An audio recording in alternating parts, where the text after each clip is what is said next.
And it wasn't until much later in life that God brought me to my knees truly and physically, because I was overwhelmed with the grief from the death of my son. And that's what caused me to cry out to God and say, this is beyond me. Welcome to the StrongDad Show with your host, Adam Lloyd. Together, we are stronger. Mick Wienholt, did I pronounce that right? You got it. Mick Wienholt, welcome to the StrongDad Show. And you've just mentioned you've got, 7th of January, you go water only for January. Yeah, I've gone water only, and it sort of started a couple of days actually into December. So I'm like 9-ish, 10-ish days water only. Wow. It's been an experience, Adam. It's been an experience. What's the main reason behind that? Is it just an experiment? Is it health? Is it for the challenge? What's your main reason? Yeah, mostly for the experiment related to health. So what I mean by that was I was really getting this sense through the holidays, and I'm based in the States, and so we celebrate Thanksgiving in November, and then a month later we've got Christmas, and that just means it's sugar galore for a month, one way or another, whether it's cookies or cakes or something like that. 20 minutes later it's all sugar in your body. And I felt like I was over sugared to the point where something tasted good for a minute, and then 15 minutes later it was making me feel badly. And I've had a lifetime of eating junk food, but I was getting to the point in my mid-40s where I'm like, I can actually see the cause and effect. Like, it's close enough, because it's one thing to sleep poorly, wake up the next day and like, I don't know if it was because I ate junk food yesterday or not. You know what I mean? But this was, I ate something, and then less than 15 minutes later, I haven't had anything else, and I feel like garbage. And so there was a really clear cause and effect for me. So I had this pretty clear physiological sense of like, hey, I think I'm kind of like poisoning myself in a way with too much carbohydrate, too much processed sugar. And then at the same time, I love coffee, and I drink buckets of iced coffee. And I'm like, man, you know what? All that caffeine is forcing all the fluid out of me. So a lot of times I'd be fighting dehydration, literally, even though I'm drinking lots of fluid because it's all caffeinated.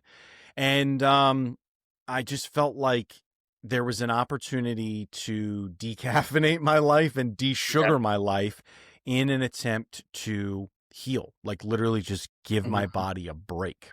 And I'm now 9-ish days or so in on that. And just starting to get over the hump. And I'm exercising through all of that too, so it's like that created some new scenarios as well. Cause like I did an 8-mile run a couple of days ago, and the next morning I was tired, and I was really looking forward to not my cup of joe, as it's sometimes called, but my cup of go. Like, I wanted to have some coffee to like bring me back up to like, I'm ready to rock kind of level. And it was like, now I've made this commitment, I can't do that. So, it's a bunch of water with some lemon in it. So taking a lot of discipline then, especially because you're still training, is taking that discipline to really hold on to that experiment or that commitment you've made to yourself. Yeah. I mean, it came down to a decision. And I mean, it's a pretty big one, at least for a month. You know what I mean? I'm not looking for credit with that, but I just know personally, I'm like, dude, like, it is. That's a big change for Mick Wienholt. So I feel like I'm good for like 3 or 4 of those like big decisions that I stick to in a year, Adam.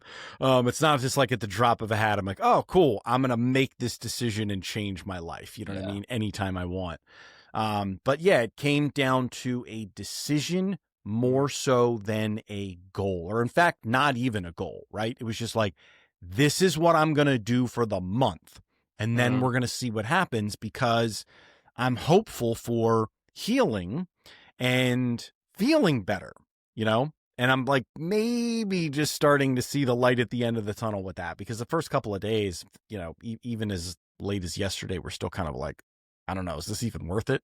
I can imagine the first few days being rough as you're having all that sort of that crash and that removal of, I guess, your body's reliance on the caffeine and the sugar. And you've hit on a couple of things there. First of all, you mentioned about an opportunity to heal. Now, my older brother starts every new year with like a 3 or a 4 day fast.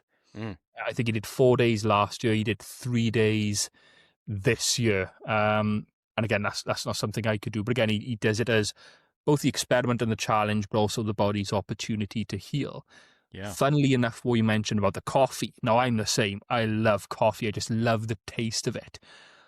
But I realized that after about 3 cups of caffeinated coffee a day, my anxiety would start to go up. And like I've just picked up on the correlation. I was like, I know I've had a lot of coffee. I'm feeling really anxious. So I went and had, and it's something I do for my clients, I went and had my DNA tested. And basically what you've got with your DNA, you've got the COMT gene, and there's 2 variants of that gene. You've got the warrior variant, warrior with an O, or a warrior with an A. Now, I've got the warrior variant, which means that my cortisol levels, my stress spikes really easily and then stays elevated for really long. That's why if I drink too much caffeine, it's spiking that cortisol and it's keeping it up for a long time, which is why that anxiety builds. So I've swapped now to decaf coffee, and the only time I have a caffeinated drink through the day is as a pre-workout, whether it is a cup of coffee or a shake of pre-workout, if that makes sense. Yeah. But I find myself now, because I've got decaf coffee, I'm like all day, like 8-10 cups of coffee. I'm just like, do you want to drink? Yeah, I'll have another coffee. Yeah, I actually, so that's fascinating how you describe the genetic side of things. That is really cool. I was not aware of that. But similar to you, I've had the same exact anxiety type of elevation. And that also got me to switch to decaf. And just in general, I was like, I'd rather my caffeine receptors work properly as opposed to just be obliterated because all I did was crush them with more caffeine, you know? So, and with iced coffee, it's easy because, you know, in the States here, it's instant coffee that you get at Starbucks as iced coffee. They don't tell you that, but that's really what it is. Okay. Thank you to the internet for explaining that. Yeah. And so it's easy to make instant iced coffee that's decaf or caffeinated. Yeah. But I then read an article, Adam, and that article talked about the chemicals that are used to decaffeinate. And I was like, oh my goodness. I love coffee, and everything in this article is suggesting that basically everything except for like organic coffee that you practically grow yourself with like dirt you've made yourself, which is clearly impossible. You know what I mean? And like that you've preserved and kept in the sunlight so there's no mold or anything along those lines is like the only way to drink coffee. But regardless, I mean, obviously there's risks with everything, you know what I mean? But it really highlighted for me. I was like, okay, that became the tipping piece of information where I'm like, I am now going to just cut it all out for an entire month. Let's see what happens, you know, because otherwise I would have gone down to your point, right? The 10 cups a day of decaf, you know, and I'm like, I don't know that that's going to necessarily help me heal. I think I just need, you know, some good old water for a month. Let's see what happens. And again, it's crazy that you say that. So when was it? 27th of December, through the Strong Dads movement, we did our misogi. So the Japanese concept of a misogi, are you aware of that? I've heard the term before, but remind me of the concept. Oh, it's like an ancient ritual of purification. A lot of Japanese people do it sort of, they'll typically do like sitting under an icy waterfall. It's supposed to have like a 50% chance of success and failure. It's a ritual to end your year with a significant challenge to welcome you into the new year stronger. So myself and six other guys from the Strong Dads movement, we did a 26-kilometer log carry across the mountains in South Wales. Took us about 6 hours, and it was tough. But the reason I say that is because when we was at the halfway mark and we was just taking on some fluids and having a bite to eat, one of the guys who was doing the log carry with us mentioned the same thing about decaf. I think he used to work in the health and safety industry. Specifically, he was talking about what the chemical they use to decaffeinate the tea leaves when you get decaf tea. And it was like, even when he said it, it was like hydrochloride something. It was a name, and I was like, that sounds like it's gonna kill me. And he's like, yeah. He said when people are working on that chemical, they have to wear like masks and suits and all that. He said, and that's what they're soaking the tea leaves in to decaffeinate them. I was thinking, wow, that can't be good for you. Yeah. Brewing that up and drinking that. It's exactly. Kudos on the 26K log carry. Yeah, it was good. It was, the guys loved it as well. It was, I tell you what we found from it. Most of the guys had never met each other before. But when I was, like, say, beside the log, when there was guys on the log and I was taking a break, to hear the levels of rapport and relationship that were getting built so fast through that shared hardship. Like guys who had never met each other before, talking about the struggles of their relationships, the dreams that they've got, those deeper secrets and what their weaknesses are. Thinking you guys have never met each other before, but through that shared hardship and through the night as well, it was like that instant chemistry. Because I think a lot of guys need that other man to talk to as well, because it's difficult to talk about guy problems, isn't it? You want to be strong and feel like you have it all together in front of your family. So I think giving the guys that outlet as well, they were just relishing in it. Yeah, man, that's fabulous. Yeah. I think a social setting really also can impact that. You know, guys can be very social, but not have an opportunity really to, you know, talk about their real challenges. Yeah. You know, just because you're around people doesn't necessarily give you the opportunity. But when you are working hard with other guys in a stressful situation, it's like, hey, we're going to be here for a long period of time and we're going to do this work together. Then you strip away a lot of the layers of the onion. Exactly. And like you said, is that opportunity. But I think even if those opportunities are there, the guy almost needs to be welcomed to open up, maybe by someone else sharing a bit of vulnerability first. Oh yeah. For him to say, well, actually, yeah, this is now, I know it sounds cheesy and corny, but this is now a comfortable place, or I feel more comfortable, I feel safer sharing this, because the opportunity might be there, but you still need to give them that assurance that, or even just influence them to say, no, we are going to start talking about this, or I'm going to talk about it at least. Mick, you may not want to talk about it, but I'm just going to share with you what my struggles are, and then you tell me about your dogs if you want. But more often than likely, you will respond with, actually, yeah, I've been needing to get this off my chest for a while. So, yeah, well, I think that's where leadership comes in. You know, the strong leaders are going to speak their mind when it's appropriate. Talking about leadership, give me the lowdown. So I know from what we've spoken before, you're now a full-time podcaster. You are a podcaster, which is super cool, but you haven't always been a podcaster, have you? Where did Mick start? What was your career like? Yeah, so Adam, you know, really kind of interesting how it all went down. I was, I've been in the workforce for 3 full decades. Okay. As soon as I could earn money as a kid, I was earning money as a kid, you know, pushing a lawnmower to cut grass, and then started, you know, working in retail shops. And for me, it was a bicycle. Bicycles were, still are my passion. Okay. So no stranger to work, man. And a strong desire to provide for my family. And at the beginning of 2025, we're in January, I was moving from company A to company B. I was in global sales and, you know, making decent coin. And those types of transitions from company to company are really formal processes. Like there's signed documents for job offers, and you know, attorneys have reviewed things and all that kind of stuff. And so I signed my job offer on a Sunday. That's how eager the company was to have me start with them, because we finalized negotiations over the weekend. I put my notice in on the following Monday, so the next day. And 4 days later, the job offer was rescinded. And it, granted, you got to remember, like, this has legitimately been reviewed by legal. Okay. In fact, I'm fully aware of that. I know that they have literally reviewed this stuff. You know? And, what ended up happening was, lots of details that I'm not at liberty to be able to share, but it became very clear to me and to my wife that God was literally blowing this move up. And that might be kind of crazy for people to hear, but we had been praying for an opportunity for me to leave Company A. Okay. And Adam, what we'd been praying about was exactly what I said. We'd been praying about an opportunity to leave Company A.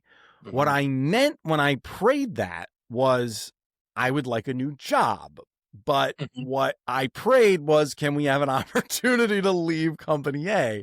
And so quite literally, we believe that it was God answering that prayer, believe it or not, and creating the way for us to leave.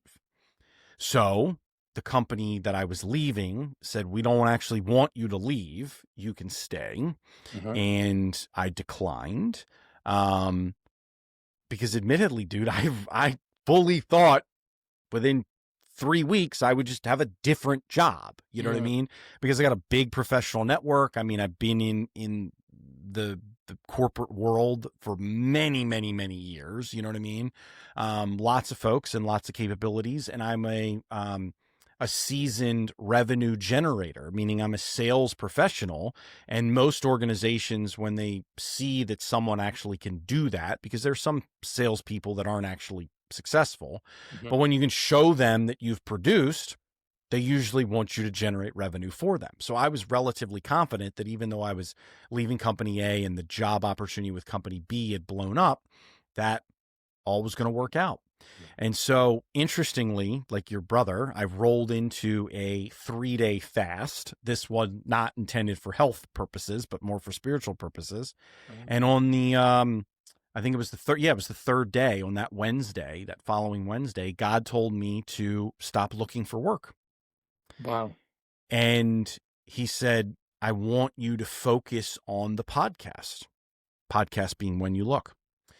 And, I'm giving you kind of the truncated version, but that's basically what I've been doing ever since. Now, the other thing that is important, I think, to share is that I thought that when he told me to sit and wait and stop looking for work, that was like putting your kid into timeout, like, hey, sit on the chair or sit on the steps and 5 minutes from now you can get up. All right.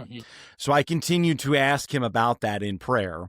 And roughly a month later, he told me, I don't want to hear about this again. I told you, sit and wait means sit and wait. So that was January. And then that subsequent conversation with him was February of 2025. So we're roughly a year out on all of that. And so to your point, yeah, I'm a professional podcaster, hosting the When You Look show, Wow. And what is the When You Look show? What is it about? Do you just discuss anything, or is there a certain topic behind it? Yeah, so it's primarily ordinary people sharing what they have had as a firsthand extraordinary experience. Okay. Wow. And then the listener then gets to decide, okay, did I just hear kind of a miracle? Like, was this a God thing, or was this total coincidence? Okay. And we're totally intellectually honest enough for people to have both of those perspectives. And some people that are like, you know what? I'm not sure. Maybe it's even a little bit of both. You know what I mean? But the point is, we make it kind of binary of coincidence or God, just because it's a little bit more fun that way. But a quick example of that is that I had a episode that we had literally 10 guests on, because there were many bystanders that were actually part of saving the life of this guy who had a heart attack. Okay. Some of the people that were on were paramedics. Other guys were literally the other bicyclists that had done chest compressions on the guy. Well, this particular guy's name is Corey. He did not have a pulse for 38 minutes. And it's the paramedics that actually say that, not, like the telephone game.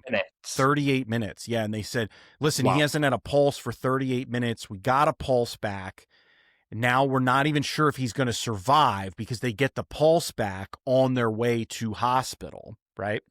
And the guy walks out of the hospital 6 days later, and 3 weeks later, he's basically completely back to normal. And so, yeah, and literally the following, so all of this happened at a cycling event, like a Gran Fondo. I know you guys have those over there in Europe as well. And basically just meaning big ride. I think it's Italian for big ride. And so the following calendar year, this guy Corey goes back and wins his age group. Whoa. So not only was it one of those things where like he has this recovery and kind of seems to go back to normal, you know what I mean? Like he literally won his age group the next year in that same exact Gran Fondo. Really, really wild. But anyway, where I'm going with all of this is that literally half of the people that were on the show said it was a miracle. And the other half of them, even guys that did chest compressions, were like, right place, right time. Total coincidence, you know? And so it was neat as a podcast host to support that space that is intellectually honest enough to say, this is what I believe, this is what you believe, and we're all good. We can all get along with differing beliefs on something, you know? I'll share something now which I haven't yet shared publicly. So it's going to take me a while. And it, to be honest, it feels a bit uncomfortable for me. But before we jumped on this podcast, I didn't know that you was a Christian. I'm right to say you're a Christian? Absolutely. I didn't know that what your podcast was about. I knew you was a podcaster, but I didn't know what your podcast was about. The reason I find this so interesting, or not even I don't even want to use the word coincidence anymore, is because I was never christened as a child. When I was in basic training for the British Army in 2012, I felt that relationship with God. So I asked in basic training to be christened, to be baptized almost. Yeah. So they did that. And then it was 2017, I was sort of confirmed, so like an adult christening. I was confirmed within the Church of England. And then since probably about 2019, completely lost my relationship with God. Even to the point of if I was filling out a questionnaire and they'd say, what's your religion? I wouldn't tick Christian. I would tick agnostic or something like that. Just completely lost my relationship with God. And the reason I find this so crazy is because literally about 2 weeks ago, and I've only said this to one person, one of my friends who lives just outside of Chicago in the StrongDads community. Now a load of people are going to know, but I've already told him and now I'm telling you. Literally about 2, maybe 3 weeks ago, I've started feeling a calling back to God. And I don't know what that is. I don't know how to explain it. There's a few things which I've got a few ideas. There's this concept within the UK at the moment around the dormant Christian. Basically, UK is falling apart at the moment with a complete onslaught of other religions. And if you want to call it, the white British Christian man is a massive minority now. And we get no support. We're not allowed to apply for jobs because we're not part of the ethnic minority. We're even told by our own Prime Minister that if we don't like the country, get out of the country. They're supporting all the other religions. So there's this concept within the UK about the dormant Christian and how essentially there'll be, in a positive sense, but a Christian almost uprising in the sense. You look at Poland at the moment. Poland have just redeclared themselves as a Christian country. I know there's talks of the US doing similar. So literally maybe 2-3 weeks ago, I've started having that. And again, I don't know how to explain it. Is it a calling back to God? I'm not sure, but I've been feeling the urge to dig out my Bible, which I had from basic training, and start reading it again. I've been listening to sermons by Pastor Joby something. Yeah. Joby Martin, maybe. Yep. He's got a book, Stand Firm and Act Like Men. And I've been just like, I'll sit in the bath on, say, I might do it tomorrow night when the kids are sleeping, and I'll put on one of his talks, and I'll be engrossed in it for an hour. And now I'm on here speaking to you, and I didn't know that you was a Christian. I didn't know what your podcast was about. And is that a coincidence, or is that a miracle, or is it a calling? I don't know. I thought I'd share that. Well, man, I'm delighted that you shared that. I have my opinions on that, but the point ultimately is yours, you know what I mean? And that is the question for you, and you'll figure that out. But yeah, man, that's wonderful encouragement for me to hear for what's happening in your life. I'll just share like a tiny bit to let everybody know, and really to encourage you that like I grew up in a Christian household, and I found that there was this disconnect between the behaviors of my parents and what they talked about God being about. Okay. Okay. So like they talked about like, God was loving, and I'm like, but the two of you fight with each other all the time. I learned every 4-letter curse word at the dinner table. You know what I'm saying? And it's so I saw this disconnect as a kid that I couldn't articulate, but I learned a lot about God, meaning like who he was as God the Father. And then there was Jesus, and then there was the Holy Spirit. There was this Trinity thing. And I was raised in Christian education, but I didn't have any relationship at all with God, like none. So I understood who he was. Do you know what I'm saying? Yeah. Despite growing up in that environment. And it wasn't until much later in life that God brought me to my knees truly and physically, because I was overwhelmed with the grief from the death of my son.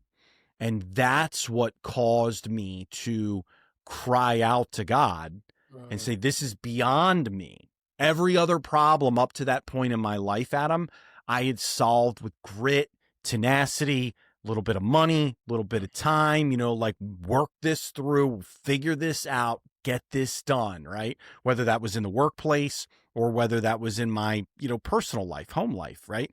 I could fix the car, I could fix stuff around the house, and then my son's dead.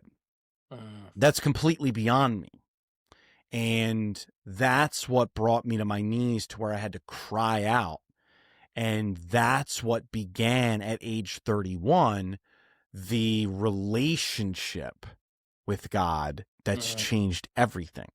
And now that's a 14-year relationship. And so that's why, like, I think that gives a tiny bit more context to like when he's like, hey, I want you to stop looking for work. Like most rational people, myself included, like, this is crazy. Yeah. I need an income, and he said, no, I will provide. And so I've just trusted and waited. And that's what he's done. And it's worked He's out. Provided. Are you comfortable talking about the loss of your son? Absolutely, man. So can we go into that a little bit? Sure. I mean, yeah. What happened? Big question, but you just mentioned there you was 31. Yeah. So I'll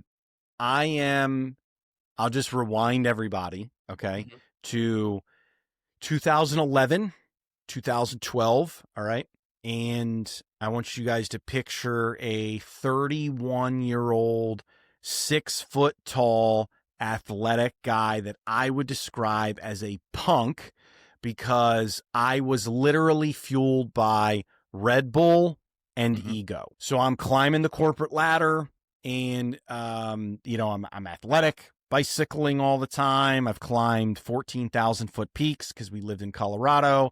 I'd gone out to Washington State and climbed a 14,000-foot volcano. You know what I mean? Like the mountaineering was something that I was very interested in, and did, and my wife and I decide that now that we have been married for roughly 5 years without having any children, it's now time for us to start a family. Okay. And we got pregnant right away. I went to the first handful of obstetrician appointments, doctor's appointments, and then none in the second trimester because I'm trying to crush it at work, and then we get into the third trimester, and I went to the last doctor appointment. And I remember Adam asking the doctor, who I'd seen a handful of times at that point, and I'm just like, hey, it seems like everything's kind of good to go here, but is there anything that we should be aware of, thinking about, that type of thing?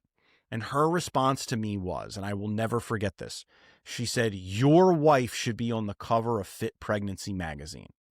You guys are good to go.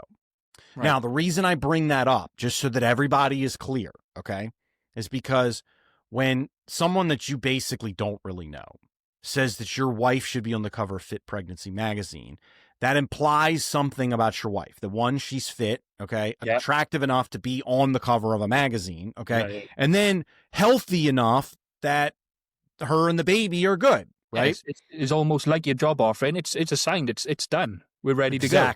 Exactly. And the thing, and the reason why I also highlighted is that it was a huge stroke to my ego.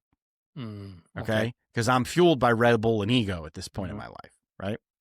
So sometime in the next 2 weeks, probably 10-ish days or so from that appointment, because that last appointment is like pretty close into your due date. And I came back from walking our dogs. My wife is standing in our kitchen and she's crying. And I said, "Hey, honey, what's up?" And she says, "I haven't felt him move since last night." So we end up going to hospital.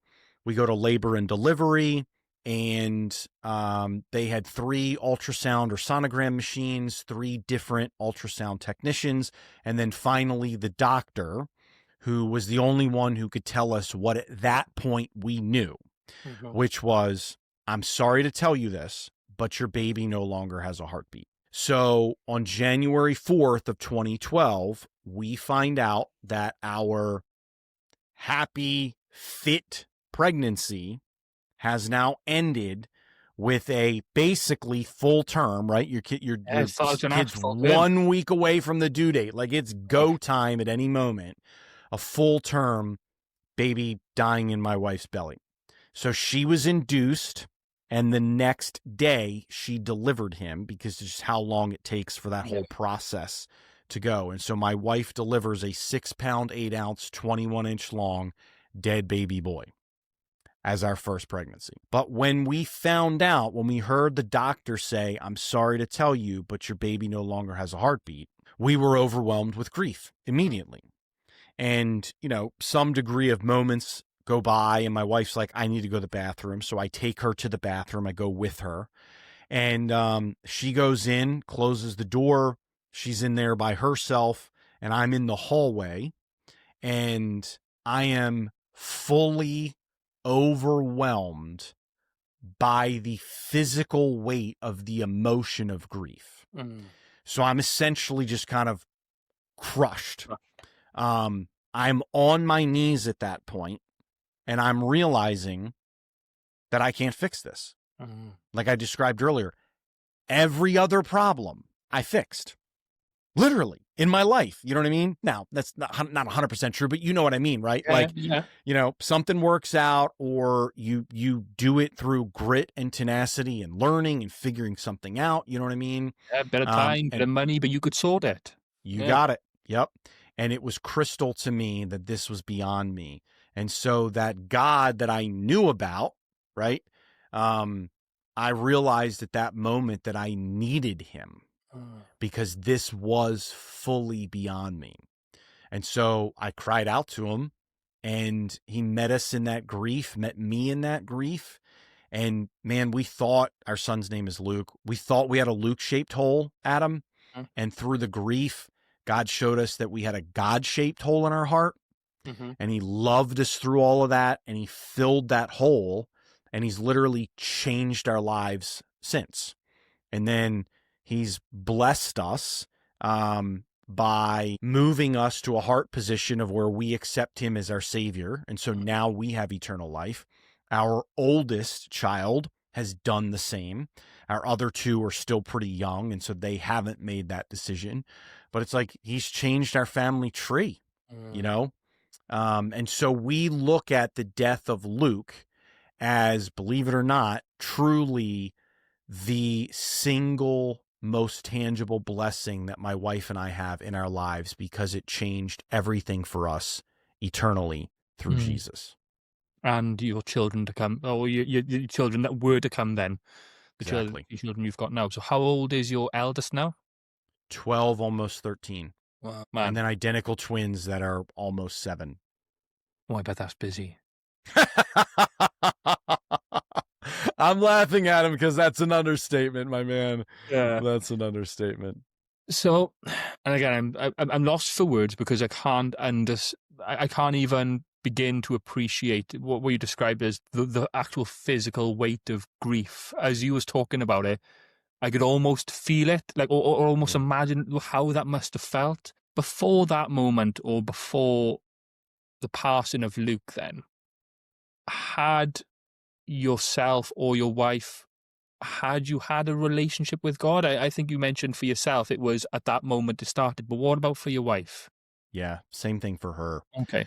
In fact, a handful of years before, maybe 2 years before, or a year and a half, something like that, before all of this happened, my wife had an urge to go to church. And she's like, there's a school right down the street from us. We could see it from our house. Like, there's a church that's happening in that school. Let's give it a try. And I was like, no, we're good. You're good. I'm good. God's good. Keep him up there. Yeah. We'll do our thing. All will be well. Yeah. And almost like we don't need him. Was that your mentality then? 100%, man. Absolutely. Yeah. We don't need him and don't want him. Because, see, this is from my perspective as a kid, right, which I brought forward into being an adult. He had these rules that, most people know as like the 10 Commandments and that type of stuff, right? He had these rules, and I didn't have any relationship with him. And a lot of people have heard the phrase rules without relationship equals rebellion. Okay. And I wanted nothing to do with him. So I'm like, you keep yourself and your rules up in heaven, and I will just do my thing down here. Yeah. And up to that point, on the whole, it was working out somewhat well. You know what I mean? In hindsight, I'm like, oh my gosh, I was a disaster. Disaster. And I could see how so many times I had been passed up for promotions for positions that I was more qualified than the person who got it. And I could totally see in hindsight that was God doing that. Okay. Almost a slow nurturing, almost. Absolutely. Wow. Yeah. And the other thing I'm just going to add in here, man, because I think it matters, is that, and because this is where I really began to see, after I came into relationship with God, that he really did love me. Okay. And here's why. Here's the short story on that. So I told you about me as a 31-year-old and Luke dying, but 12 years before that, I'm a 19-year-old. I'm fueled by ego and Mountain Dew, because I couldn't afford Red Bull. All right. Cause I'm a broke university student at that point. I live in Colorado. I'm climbing a 14,000 foot peak. I don't know what that is in meters. Sorry for those that are out that's there. fine. That works for us. And I caused an avalanche that swept me to the bottom of the route that I was climbing. All right. So I mentioned mountaineering being stuff that I did, ice climbing, all of that type of stuff was fully in my wheelhouse. And that's why I moved from the East Coast of the States out to the Western part where there's big mountains. And I don't have a relationship with God at this point, right? In fact, I'm rebelling against him, rebelling against my parents. I'm just doing my thing. I'm living the dream as a 19-year-old on my own, all that kind of stuff. And I wasn't buried in the avalanche. I was immediately knocked unconscious right after the slide started. I came to, meaning regained consciousness at the bottom, again, not buried. I hiked the 3 miles back to 5K, I guess that is, back to the trailhead. And 30 seconds before I walked into that trailhead parking lot, a guy by the name of Steve showed up.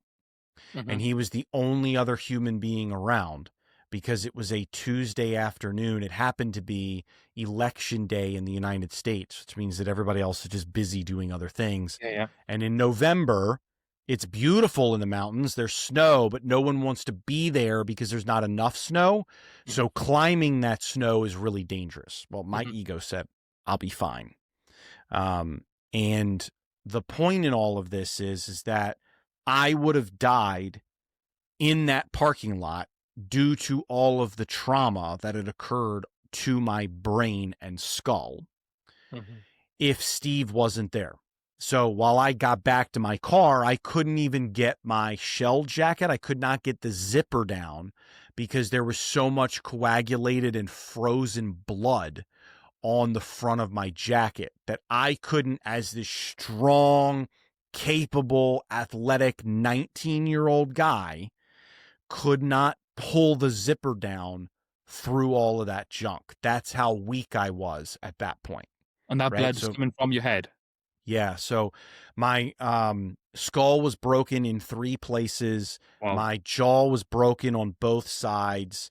And my scalp was split from my right, just over top of my right eyebrow, all the way to the back of my head. So basically when you're the point of your head where it starts to curve down. So that's like 10 or 11 inches, totally split wide open. And when Steve helped me get my jacket off, I had my hood tight around me because it's cold. He said, for all intents and purposes, your right ear was basically sitting on your shoulder. That gives you just an indication. I mean, it's a slight exaggeration, but it gives you an indication of how wide the gash was because of how long the cut is. That part is almost just sliding down, really. Exactly. Yeah. Yep. And he told me flat out, he goes, I was without question looking at your skull. And he goes, it was probably about a 3-inch or so opening. Wow. So I was in really, really bad shape. 6 days in hospital, 3 in intensive care. They had to do brain surgery on me that evening because the trauma had really all occurred to my head. And so I know for a fact that if Steve is not there and he's the only other human there and he shows up 30 seconds before I did, I'm dead. No question. Now I'm bringing all of this around to the point of this is how I got to see that God loved me. So at that time, I gave God kind of intellectual credit for this being a miracle. I'm like, man, Steve just showed up, like that was amazing to me. But once I began a relationship with God, he helped me look back on all kinds of times in my life. And in this particular one, the avalanche, where I truly, man, hated him. I wanted nothing to do with him. And I was really clear with him and other people about that. Yeah. And he saved me, meaning like he loved me then when I hated him. And I'm not using that term lightly. It wasn't like I was like ignorant to him or something like that. I was like, no, man, I don't like you. Get away from me. Right. Yeah. He loved me. He protected me. And so as I've grown in my relationship with him over the last 14 years, it's become much more of a desire to honor him because I've seen and experienced his love. So would you say almost with Steve showing up that was God almost saying, I'm not done with you yet, so I'm going to give you a bit of support now. I'm going to drop Steve by ear almost because I'm not done with you yet. It's going to take a bit of time. But well said. Nurturing you, Mick. I'm nurturing you. Well said. Yeah. And he's been doing it my whole life. I just couldn't see it. Yeah. Well, definitely something I got to keep exploring. I agree. Something's happening in my life. And I guess similar to you, my life is really good. Like it's not like my life is bad and I need God. You know how a lot of people, like when their life is really bad, they turn to God for help. Like my life is really good, but it hurts me that I see this country falling apart, and it hurts me when I see Christianity being trod on and British culture allowing it to happen. And then it makes me think, well, what kind of Great Britain are my children and grandchildren going to grow up in? So yeah, I got to keep exploring it. But back to then, God says, beginning of 2025, God says, Mick, have a timeout. Don't ask me when. Don't keep shouting from the stairs, is it done yet? Told you to have a timeout. So that was just only over a year ago. And you're now a full-time podcaster. How's that journey been? Oh man, it's been really neat because Adam, we get to have neat conversations, And it's been mind-bending, some of the stories that have been shared. As mentioned, when you look is exclusively firsthand experiences. So like, I know of other stories that, man, I'd love to have them as guests. And some of them have said yes, some of them have said no, some of them have said not yet, and we can't tell those stories because they're not the firsthand accounts. And so it's been really neat to go down that path. I'm also a huge believer in sort of lifelong learning, which is part of what ties into some things for me athletically as well, which we'll certainly talk about. But I'm not a podcaster, and then I'm a podcaster. You know what I'm saying? And so it's a whole different world. And I had to, at that point, really embrace it to go, okay, I'm not going to fight this. This is an opportunity for me to learn. And then as a dad, it was an opportunity for me to communicate that learning and the challenges of learning and the goodness of learning to my kids, which are all school age. You know what I mean? Because we can, I think, all relate. At least I know for a fact that I more or less hated every moment of school. Okay. You know what I mean? With a handful of exceptions of gym class here and there. You know what I mean? Like, what did we want? Not to be in school. And I remember thinking to myself, man, when I graduate college, I'm going to be done, and this is like as a, I don't know, an elementary or middle school kid, you know what I mean? That I'm like that's as far as I want to go and be done, and occasionally you'd hear a teacher or somebody say, no, you're going to learn your whole life. And I'm like, I don't want to, well, you get old enough and you realize, man, I don't really know that much. And there's a lot more to learn. So I really embraced it that way and would share with my kids and my wife, like, this whole new world, and a whole new set of challenges in learning that stuff, and then also trying to do something new with excellence, because that's a level that I hold myself to, so like, I'd love to outsource all of my editing, but I don't have a need to. So I do all of my editing. And that means that every bit of my videos sinks or swims, so to speak, from an editing standpoint based off of me, right? So I'm somewhat painstaking with the editing of that, because if I'm going to put a product out, okay, I want it to represent essentially how I roll. And in addition to that, you know what I mean? I'm doing something that's in the Christian sphere, so I need to represent God well also, but it's a personal thing, and more than that, in terms of like, let's go to market, if we want to use some business terminology, right? With excellence, right? The market may or may not like it, right? But we're going to go at this with mucho gusto, and we're going to do this well, Wow. And it's obviously paying off well. What I mean is in the sense of paying off, having that approach where you're doing things with excellence. It's paying off well in the sense of it's been a year and you're a full-time podcaster. So it's having an impact. It's clearly represent the effort you're putting in to represent both yourself as a professional brand, but also represent God, is paying off in the sense that it's hitting home and people are valuing it. Yeah, I think that's definitely accurate, just with due respect. And so all glory be to God for that. But yeah, it certainly had an impact. And, isn't that what we always want? You know what I mean? I think most guys, right, especially your audience, that are like, hey, I'm trying to make a life here in life, right? You want to make an impact.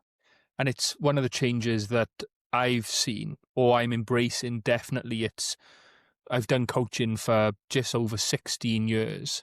And whereas up until maybe the last 6 or 8 months, it was just about coaching, I started moving into actually, no, I want to build almost a community, a tribe of men who lift each other up, similar to the conversations that the guys were having on the log. It's giving guys that opportunity to be a part of a brotherhood. And then I stepped into the podcasting realm, and again, just to be able to share more longer form content and some of the ideas and some longer teaching, so I could send out to the guys, oh, you want to know about protein? I've got a podcast on it. But the more I do it, the more I'm like, no, is this the way forward? I mean, coaching's great, but if I can build up a community and a podcasting network where guys essentially have the support and all of the resources to do whatever they need to do anyway, then they won't necessarily need coaching as much because all the programs are there. They've got the support of other guys. There's people who've already walked the path for 5 years, if that makes sense. It's building that network and that tribe around it. So it's a pivot that I'm acknowledging over the last few months is actually, how does this look in the future? What could it look like? And your successes definitely give me confidence as well that there are possibilities, there is potential out there. So good work with that. Yeah, absolutely. You've mentioned that bicycles have always been a passion of yours. You was into the mountaineering as well. How does that look now? What does health and fitness look for, Mick? What are you doing? Yeah, man. So I'll just give a tiny bit of backstory here for some context, because right now it looks a little bit different than some of that stuff. Yep. So bicycling is literally 3 decades. I started cycling as a teenager, and in 2024 and early 25, after cycling for 3 decades, I didn't get burned out on it by any stretch. Okay. Truly a lifelong love. But I got to the point where I'm like, I've pretty well maxed out the learning curve. And one of the last things that remained for me in that learning curve was doing a 200-mile ride. Wow. And so I planned it and I did it. What, on your own, or was it part of an event? With others, but no, I planned it, and turned it into a 40-mile loop that I could self-support, and did 5 laps of that 40-mile loop. And some people would join for 40 miles, 80 miles. One guy did 160 of it with me, but I was the only person that did the 200. And at that point I was like, okay, there's not really that much more that I want to do on the cycling side of things. But along the way, in addition to cycling, I'd done some running events. I'd done a half marathon. This was 2011 maybe. Okay. And that was specifically training for mountaineering, because my thinking was, I can be fit on the bicycle, but I got to move myself with my feet. So maybe I should be fit on my feet. And that was for climbing Mount Rainier in Washington State. Lots of ice climbing, as mentioned, but most of it was cycling. And then when I got into my later 30s, I realized that one of the things that was really quote unquote advantageous to being an endurance athlete was a really efficient metabolism. Okay. But I began to look at that exact same thing and see it from a different angle. What I mean by that is that in the endurance world, particularly in the cycling world, a low resting heart rate is a sign of great fitness. Yep. Okay. You hear it all the time with like Lance Armstrong at a resting heart rate of 40 or exactly. 20, whatever it was, something crazy. You're exactly right. Yeah. And I'm like, and so that was always a metric that mattered. Well, then I began to realize, I'm like, the flip side of that is that I'm not burning calories in that super low metabolic state. Yep. Right. And then I'm like, well, what burns calories? Muscle mass. Right. So that's when I began to go, what I'll say is back, because in high school, I played a lot of, called soccer in the States. You know what I mean? We put soccer, UK football, right? And I lifted, and I really enjoyed lifting. Loved being under the bar. Like, is this thing going to crush me? You know what I mean? Like and then also being able to very tangibly understand your progress. You know what I mean? Yeah. Which is one thing that resistance training does phenomenally well, right? Super easy to understand. Am I making progress? Yeah. So I then went back to lifting, and cycling became supplementary. And really learned a lot, man. Like, learned a ton about form and learned the value of a coach. A good example of that would be, I had my flat bench plateaued at 190 pounds. Okay. I could not break through. Maybe 195, right? Occasionally, depending upon how much pre-workout or like, was I working out in the afternoon or something? You know what I mean? But like, for sure, I could not get to 200 pounds. And so I went to a coach, one of the guys in the gym, and he, no exaggeration, Adam, literally had me lifting 2 plates on each side, 225, almost instantaneously. And I'm saying that because it was learning. What he taught me was the proper form for a bench press. And I thought a bench press was you just lay on the bench and push the bar, right? And he's like, no. In fact, this was his language. He's like, it's actually the most complex press to do when you do it properly because of what is required to do it with the right form. I'm like, dude, I had no idea. And all of a sudden, with the proper form and the right body tension, I literally went from 190 to 225. Wow. So again, not to make this boastful, I'm actually trying to tie that back to what was the value for me, learning, and then going to someone, because once I figured out that like, okay, I have maxed out the learning that I am capable of, or the progress I'm capable of on my own in this particular lift, I now need help, right? So went to someone who's been there, done that. And trust me, this guy's chest was indicative of that. You know what I mean? It was literally what I told him. I was like, I'm pretty sure you can help me with this. You know what I mean? So we scheduled, we scheduled a coaching session, right? I mean, he was very muscular and dialed in. And that's exactly what he was able to do, you know? So since then, it's been a combination of cycling, lifting in a bunch of different modalities, like mostly heavy. When I say heavy, I'm probably 6 to 8-ish rep range, depending upon, you know, like for shoulders, for example, I'm not lifting in that range, right? That's too heavy, right? But for Romanian deadlifts, for example, right? That's the space that we're in, or deads, you know, in and of themselves, right? And then as that cycling learning curve really got maxed out, I began to get intrigued by long distance running, otherwise known as ultras or ultra marathons. And so now I am training for 100K in May of this year. So I'm roughly 5-ish months out, 5.5-ish months out on that particular event. And similar type of thing. Yes, I know how to run, you know what I mean? In terms of like, as a kid, what do? You run, you know what I mean? And I've been athletic, playing soccer, right?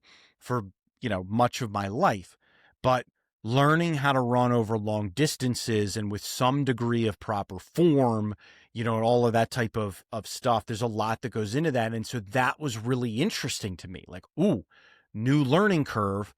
Great example for my family, right? They all got to see me go out for bike rides, but now they get to see me doing something else, which I also think is really good from a parent perspective. You know, like dad tries new things. Dad tries hard things. You know what I mean? Dad comes back whip. Dad comes back not whip, because it depends upon the type of workout that you're going to do for that day. You know what I mean? There's a great photo. My kids are too young to appreciate it at the time, but I'm lifting in my garage, and I think I'm doing incline bench, dumbbell bench at this point, because like I don't have Olympic bars in my garage, but I've got dumbbells that go up to 95 pounds. And my 2 infant sons, well, they're probably like a year and a half at this point, are in the portable crib, the pack and play, in the garage next to the weight bench. My wife took this picture because they're watching daddy lift. You know what I mean? Again, not to sound boastful with any of this stuff, but just sort of encouragement for other guys that like, that was the only way I was going to be able to get a lift in and give my wife an opportunity to have a moment to herself. So I'm like, I'll just take the crib and put it next to the weights, or take the weights and put them next to the crib. You know what I mean? The portable crib kind of thing. But like, we can make this all work. Right. And so was it the best workout? Probably not. but I definitely still moved weight. You know what I mean? At that point, and that's what mattered. So, yeah, I feel like there's a lot more that I could say, but I've done, since I started the training for running, I've done a 36 miler with 9,000 feet of gain.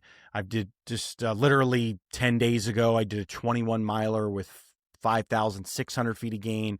So there's enough, indication there that a 62 miler 100K will be, in the cards in May. And one of the big things is that I have learned intellectually and then learned in practice, and I'll shut up here in a moment, is that exercise and training are two different things. Meaning the exercise is like doing something, lifting, running, whatever, kind of point in time, or for 3 weeks, or a month, or 2 weeks, or something like that, or 4 times in 2 weeks, and then pretty much never again. And training is the consistent exercise in whatever modality over a long period of time. And it's in the training, in the consistency over long periods of time, that you're just a completely different human being over a long period of time. Doesn't happen overnight. And that's part of the frustrating process, But when I started out, I was running 15-minute miles, which really meant I was walking, because in order to keep my heart rate into a very low zone 2 heart rate, that's where I needed to be. I had no problem with low heart rate and lots of watts and power output on the bicycle because I have 3 decades of development there. Yeah. And I had no experience other than that half marathon of training, which was more than a decade ago, on the running side. So it was all new, really humbling, have to start low, you know what I mean? And then build up and build up and build up. And I'm running at a lower heart rate, 4 minutes faster than I was per mile 6 months ago.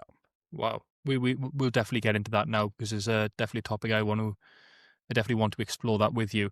But what you said around the difference between exercising and training being that longer term with the consistency, I think there's also the aspect that, and I often say to people in the gym, it doesn't just have to be the duration, but the intensity and or purpose of your training as well. Like a lot of the guys or a lot of the women that I'll see come into the gym, they'll go to whatever piece of equipment is free and they'll do 3 sets of 10 at maybe a 60% effort, and they're just coasting through it. And I say, no, that's exercising. If you come in with a prescribed program where you're tracking the progressive overload and you're considering your tempo and your percentage of your 1 rep max or your rate of perceived exertion, and you're pushing the reps and you know what exercise you're going to be hitting next, that's training. So there is that very clear difference. And most people who are seeking progress and not getting it are in the realm of exercising and not training in whatever modality, whether that's resistance training or running. Like you said, they might be running and they'll do 4 weeks of going out for a 5K 2-3 times a week at a relative pace, but they're not tracking their pace, and that's just exercising. But exactly. Wanted to pick up on heart rate training because 14 weeks ago I had surgery on my shoulder, back to training now, put on a bit of muscle, which was my initial target. I want to get back into running. Like 16 years, I've done a hell of a lot of resistance training. When it comes to building strength, building muscle, I know a few things. That's sort of my bread and butter. But when it comes to building endurance and speed and, I guess, output in running and building up that cardiovascular base, again, I'll be honest, at the moment in that realm, I'm exercising.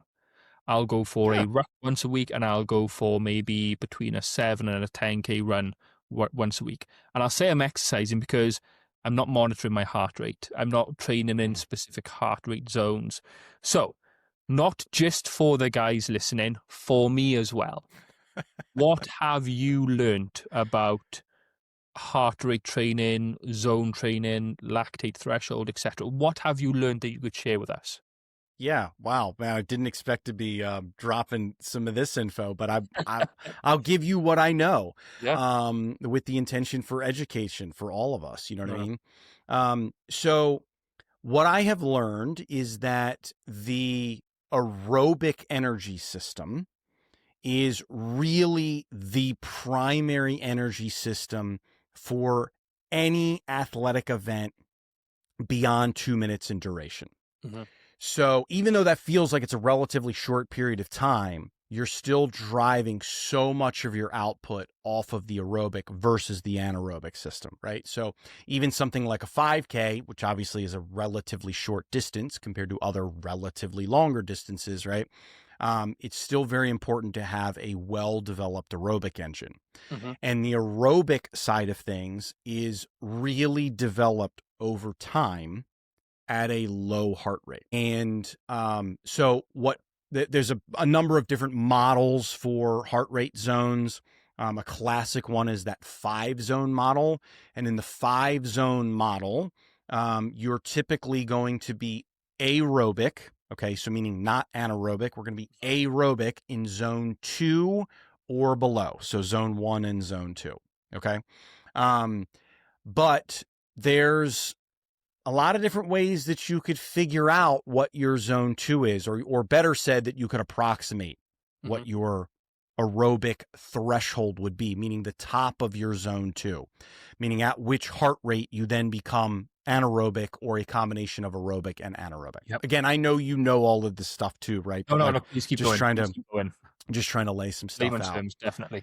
So a lot of times what happens is that the various calculators that exist will take your zones and they'll base them off of max heart rate. Okay. There's absolutely validity to that. And a lot of times a zone 2 is considered 65 to 75% of your maximum heart rate. But a lot of people don't know their max heart rate. And there's also a lot of data to suggest that you shouldn't necessarily go to your max heart rate very often, right? In the same way that you want to, go to 1 rep max, right? Ever so often, you know what I mean? A lot of times you want to like approximate it, you know what I mean? Calculate it based off of maybe a 4 rep, set or something like that. But like 1 rep maxes are usually pretty rare, right? In the same way that you're going to not want to really necessarily max your heart out for somewhat obvious reasons, everybody. Like you're literally saying, I'm going to take the cardiac muscle and I'm going to fully push it to its absolute limit. Like, you know what I mean? Like I'm all for progressive overload, truly, but we have to know that we got to modulate this at some point. Yeah. Well, one of the challenges ultimately though becomes, Adam, is that someone doesn't necessarily know their max heart rate, right? And so then your zones can be dramatically off if you have approximated or guessed your max heart rate, right? So there's a lot of error that could be baked into the system if you go that route. And so there's been alternatives that have been developed. So a guy by the name of Phil Maffetone has come up with what is known as the maximum aerobic function.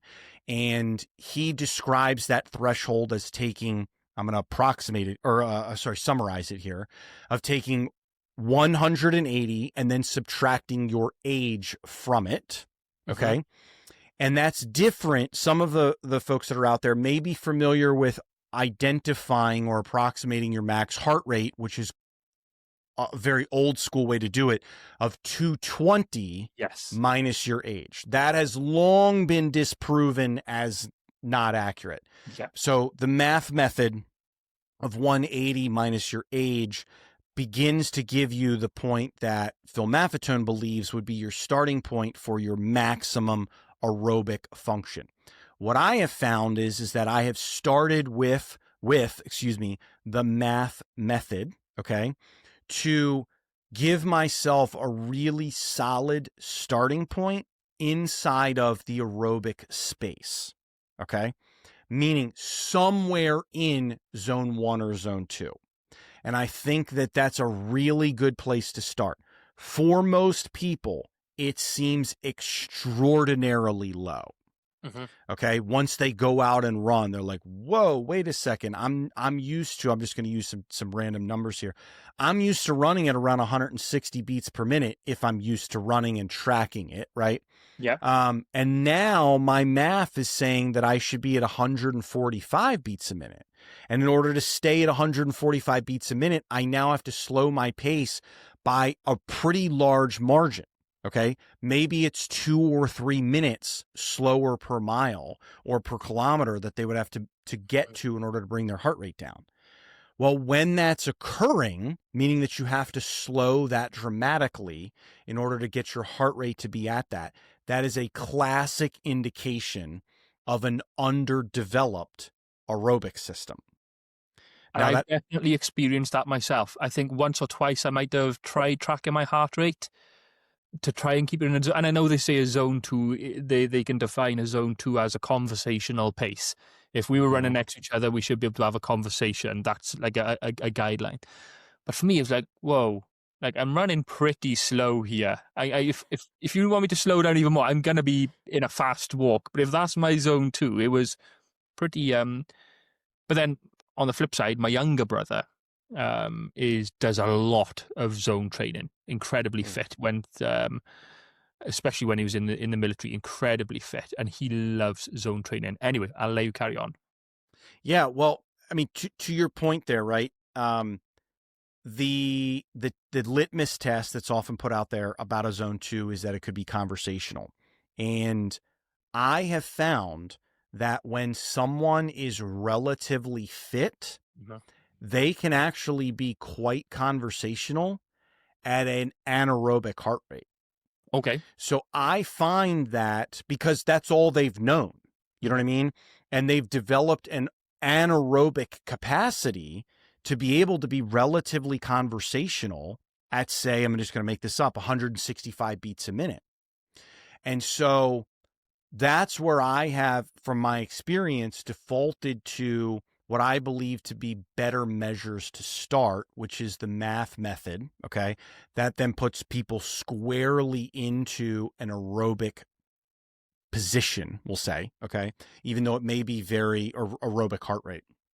And then I do find, again, I have no affiliation with philmaffetone, but I do find that there then are some degrees of limitation with that. I think math is a great place to start. But then as you begin to develop your aerobic system, you can absolutely move your zone 2 threshold up and up in a lot of cases. And I have literally my own experience and data to prove this, that you can move it up well beyond what the typical percentage zones would suggest, okay, based on max heart rate. And so that's where, for me, testing lactate has really come into play because it tells me about my actual physiology, not what someone thinks it could be. And I can know exactly, right? I can know what my actual physiology is telling me at that particular time. And it's just like checking your blood glucose or checking for ketones. I mean, it's a finger prick, and then you're putting blood on one of the specific sticks that comes with a lactate meter. And what we're looking for there is, you're talking about a reading of 2 millimoles or less. I think that is the designation of lactate, which would put you in zone 2 or below, basically. Okay, so 2 would be the top of your zone 2.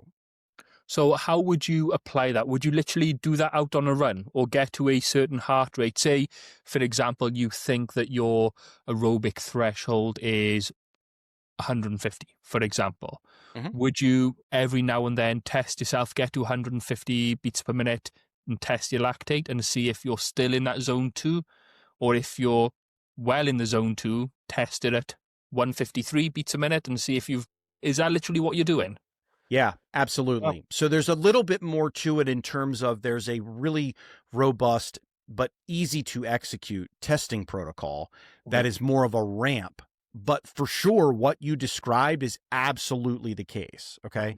So the ramp, essentially, the ramp test goes something like this. So we'll just use your 150 scenario, right? You might start out at a pace at 115 beats a minute. Okay. And test your lactate. And then you go to 120 and you test your lactate, and then 125 and test, right? And so that way you can see where are you progressing on a curve, because lactate will increase as your heart rate increases, okay?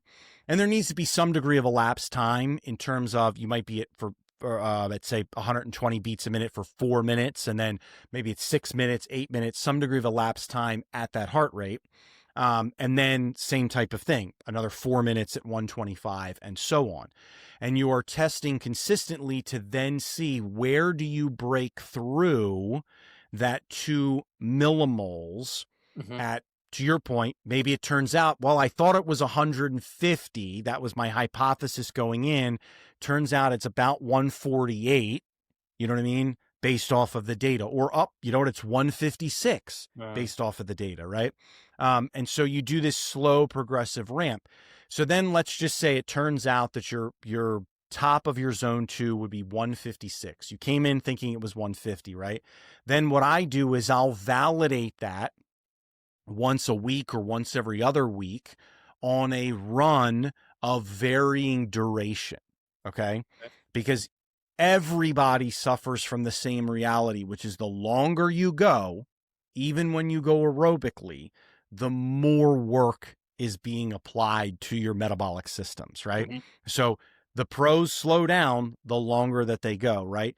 Because lactate builds the longer that you go. So testing, let's just say at 156 beats a minute at the end of, say, a 5K, right? And you validate and you're sitting at, say, I'm going to make these numbers up, 1.7 millimoles. And you'd be like, perfect, great. That's exactly what I thought it was going to be, okay? But at the end of a half marathon, if you tested, even though you kept the same heart rate of, say, 156 or below that whole time, you might find that you're sitting at 2.7 millimoles. Okay. Right? Yeah. Just based on duration. And so that's why I will check it roughly once every 2 weeks or so in validation, and I'll check it on different lengths of run, right? Because it's more work that's being applied to the metabolic systems, right? To simply then validate. And over time, the more lower intensity, right, meaning that zone 2-ish and below that you do, assuming, this is a very large assumption, which I know you will know exactly what I'm describing, how important it is, assuming proper recovery, you will continue to nudge your metabolic capacity up. You know, and I have fully proven that out, man. It's been amazing to see the stuff that I learned intellectually and then began to apply, taking me from a 14 plus per minute mile pace to, I ran an 8 miler 5 days ago. And I was sub 11 minutes on 5 of those 8 miles. And one of those 8 miles is the warm up mile. Right. So it's going to be slower, you know? So it's amazing what the systems can do when you build them. So if we, or I guess dive deeper into yourself, then if we consider the math method or the equation of the 180 minus your age, where would that equation leave you in terms of your aerobic threshold compared to where it is now from your training? Yeah. Great point. So, and it's a really, really good question, because I think math does a wonderful job of creating the right starting point. Yes. And so for me, I'm basically 45. That would put me at 135. Okay. 180 minus 45 puts me at 135 beats a minute. That would be now your I tend from threshold before becoming anaerobic. Yeah. Well, so Maffetone describes it ever so more technically in that he calls it the maximum aerobic function. Okay. Some people do sort of summarize that and say, okay, well, that's more or less the top of your zone 2. I think technically it is not the top of your zone 2. Okay. However, And that's why I use the language of, I think it puts you squarely into an aerobic position. Okay. Okay. Gotcha. And a wonderful place to start. I also tend to think that using that as a midpoint is really helpful. So I add and subtract 5 beats. So I would say 130 to 140 is where I want to keep my heart rate based off of a math of 135. Because to keep it pegged at 135 and you get the slightest increase or the slightest decrease, it's like impossible. It's maddening. You know what I mean? So if you give yourself a 10 beat range, that has for me from experience been so much easier to manage. Okay. Because again, you're not starting all the way at the top of your zone 2, and therefore 5 beats higher would put you into zone 3, which is truly different metabolism, right? Different metabolics, right? So we don't want to be there. Tempo, which is what zone 3 is often described as, like really important, but it's totally different work.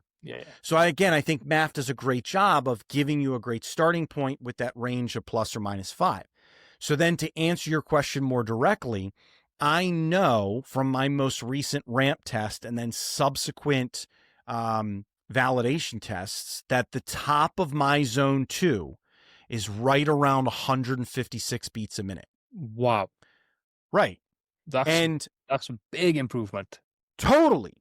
And all it came from was from quite literally running slow, which totally sounds counterintuitive, right? But I have the data to actually prove it out on myself. And there's countless other stories and countless other proponents of zone 2 that talk about this as well, and other people that have proven it out. But I can also like literally show it with the lactate data. You know what I mean? Most people can just show it knowing like, my, zone 2 is this. And now I run 8-minute miles instead of 11-minute miles or whatever it might be. Right. But that's where I think the value testing your own physiology is really, really important, and you and I, when we chatted before this call, we talked about like, it's odd to me that people have a $800 or $1,000 watch, smartwatch, right? A Garmin, a Coros, a Polar, whatever it might be.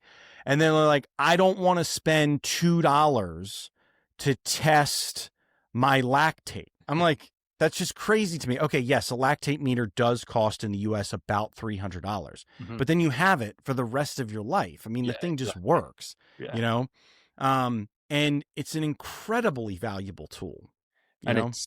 It's very timely that you say that, because I'm looking to ramp things up. I've been looking into, okay, do I need to get a watch and a heart rate strap to start monitoring this?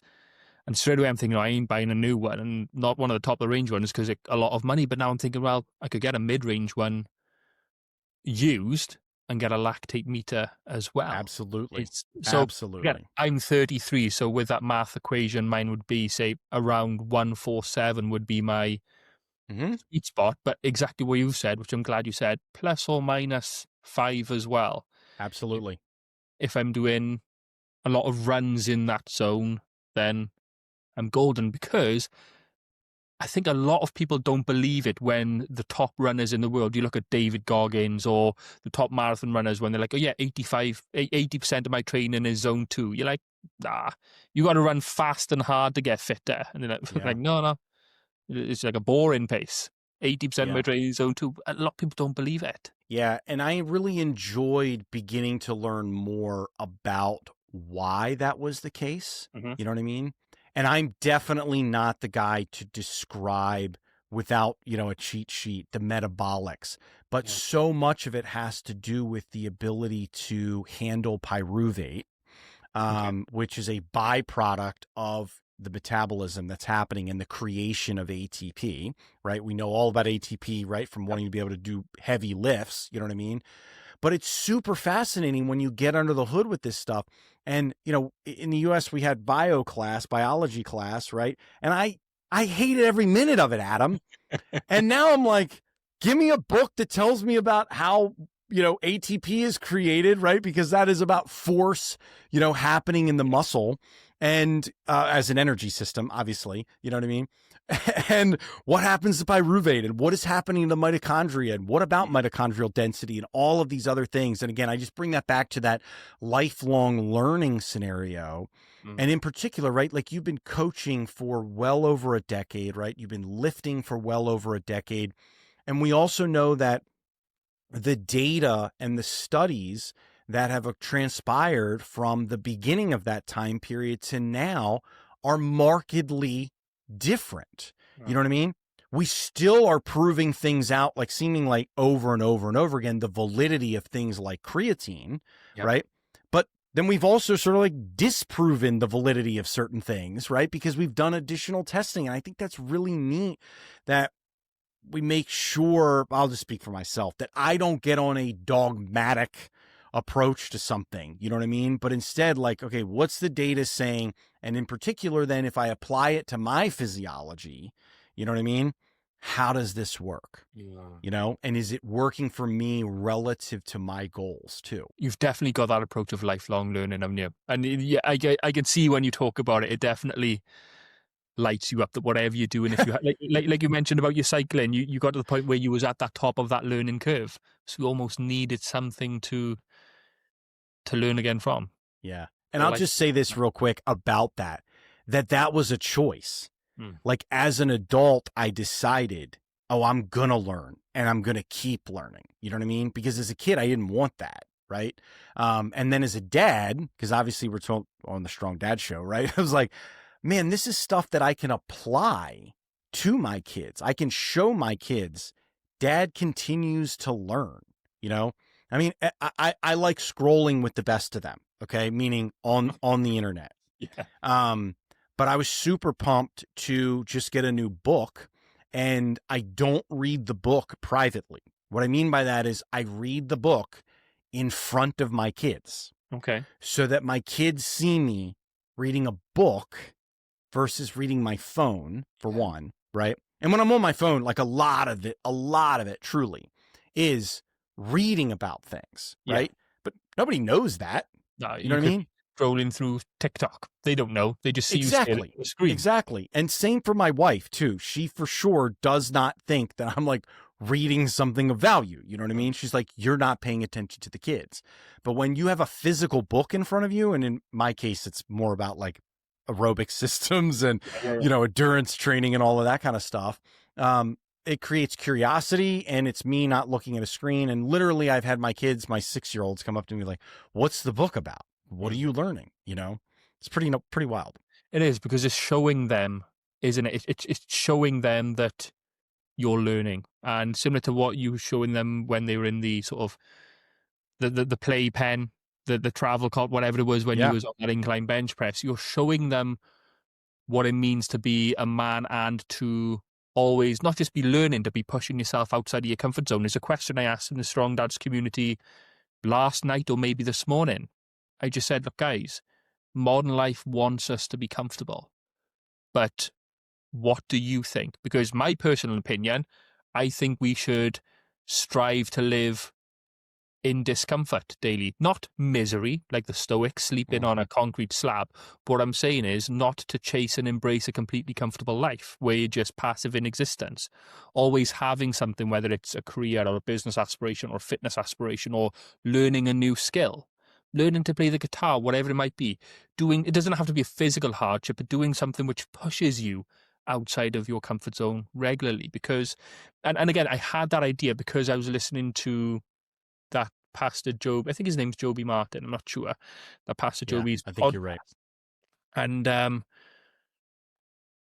it was like a group talk, maybe 4 or 5 of them, and some of the guys on there, all pastors or sort of, I'm sure they're all pastors or something like that, but they were saying God or Jesus doesn't want you to have a comfortable life. If you're living in that comfortable life, you're not doing a good enough job in the name of God. You're not working hard enough to spread his good name. And then it made me think, I was saying, yeah, should we be living comfortably? Should we be looking for that? I don't think we should. But in whatever context, pushing yourself outside of the comfort zone is what you're doing as well. Yeah, it certainly seems in my experience, and I suspect you can agree with this as well, that if we are comfortable, we really are not growing. Exactly. I always say that comfort is the death of your potential. Comfort is the death of potential. So stay in that comfort zone, you ain't going nowhere. Well said. Mick, where can people find out more about you? Where can they find you and where can they get in touch? Yeah, whenyoulook.com or any of the podcast platforms, including YouTube. We're at When You Look Show on any of the various Instagram, Facebook type of platforms, and on YouTube. When You Look Show is the handle. But you could find us at whenyoulook.com as well, and all of those links, including Easily enough. I'll get it all linked in the show notes as well. But Awesome. Mick, thank you very much for joining us on the Strong Dad Show. Pleasure, Adam. Thanks a bunch for the great conversation.